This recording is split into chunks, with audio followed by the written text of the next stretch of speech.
closely at glomerular filtration. So we probably won't get beyond that in the interest of time. But glomerular filtration is pretty much the movement of protein-free plasma from the glomerulus, which is pretty much our blood vessels, into the Bowman's capsule. This creates the rate that we call the glomerular filtration rate. So basically, how much of our blood is filtered across the glomerulus per minute, which is about 125 milliliters.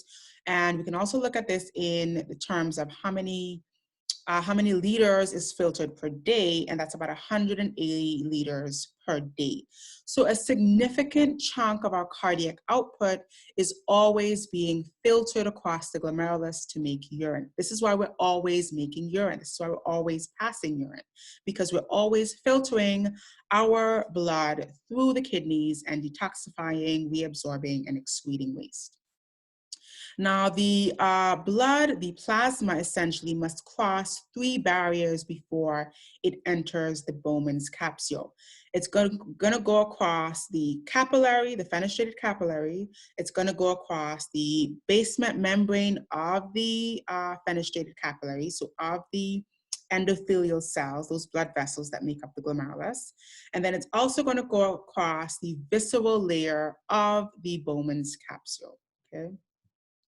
And you may hear me interchange the terms glomerular capsule and Bowman's capsule. We're talking about that same structure. So this capsule that wraps around the glomerulus. And so these 3 layers are what forms the filtration membrane, or as it's sometimes called, the glomerular membrane. And basically, the structures of the anatomy, or the way that these 3 structures are shaped, has a lot to do with what can get across from the blood vessels into the Bowman's capsule and what has to stay behind in the blood vessels. So if we look here at the structure of the glomerulus, we've got our afferent arteriole, efferent arteriole. We've got this ball of capillaries that we call the glomerulus. And we've got the Bowman's capsule, which is surrounding that glomerulus. If we zoom into this, we can see those 3 structures that I talked about that forms the filtration membrane. The first one is the endothelial cell. So the capillaries that form the glomerulus are basically endothelial cells that are lined against each other.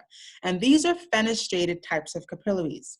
If you remember one of our last units, we talked about different types of capillaries. We talked about continuous, discontinuous, and fenestrated.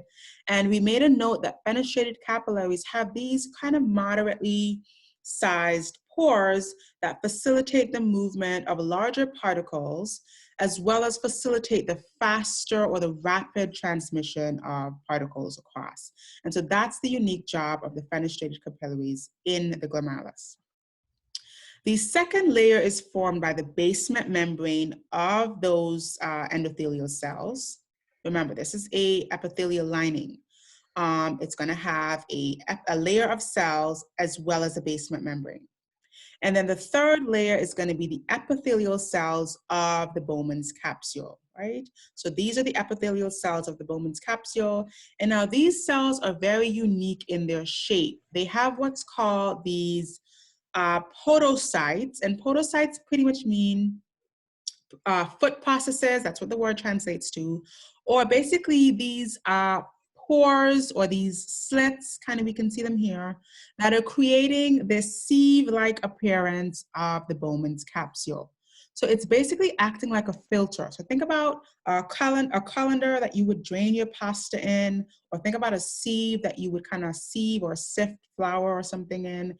That is the nature of the epithelial cells of the Bowman's capsule. They have these slit processes or foot processes that create this sieve-like appearance that allows some things through and others not. So these 3 structures are what make up our glomerular membrane. And these are the 3 structures that our plasma has to move across in order to create the initial fluid that is what we fine-tune to create urine. Okay, now I know we're running short on time here. Let me check in. Are there any questions? So how are we doing with questions? Okay, so it doesn't seem like there are any questions. I hope I'm not missing. Okay.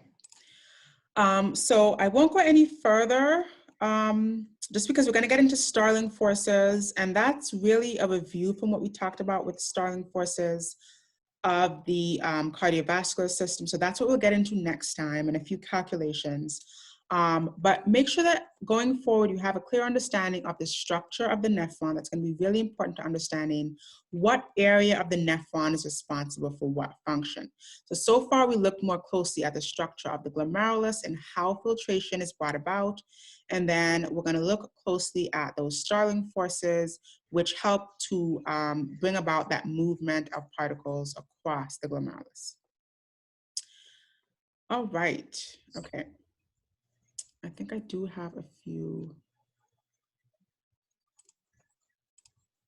questions in the chat. Okay, so how does vitamin D reach the kidney? So vitamin D is created by the kidney. So a lot of what we take in from the sun, for example, is the inactive form of vitamin D called cholecalciferol. And then when it gets to the kidneys, it is activated to its activated form, which is called calcitrol, and that is how we can utilize vitamin D. So in conjunction with the sun that we're exposed to, or what we take in from our diet, that is activated in the kidneys so that we can utilize vitamin D.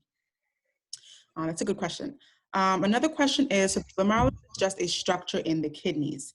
Yes, the glomerulus is basically a ball of capillaries. So if we go back to this image, here, we can see that our efferent arteriole becomes this kind of ball or tuft of capillaries that is basically just stuffed down in this Bowman's capsule. And that's what the glomerulus is. It's a bunch of capillaries that are stuffed inside this Bowman's capsule, and they create the reason that they're kind of jumbled and stuffed in there is really to increase surface area. So we have a lot of surface area in this kind of mess that we have, where we can have rapid filtration of plasma into the Bowman's capsule. All right, let's check in here again. And then when you take vitamin D supplements, is it actually the non-activated form? So that's also a really good question. So they do have calcitrol in its activated form that you can take, supplement your vitamin D in its actual activated form.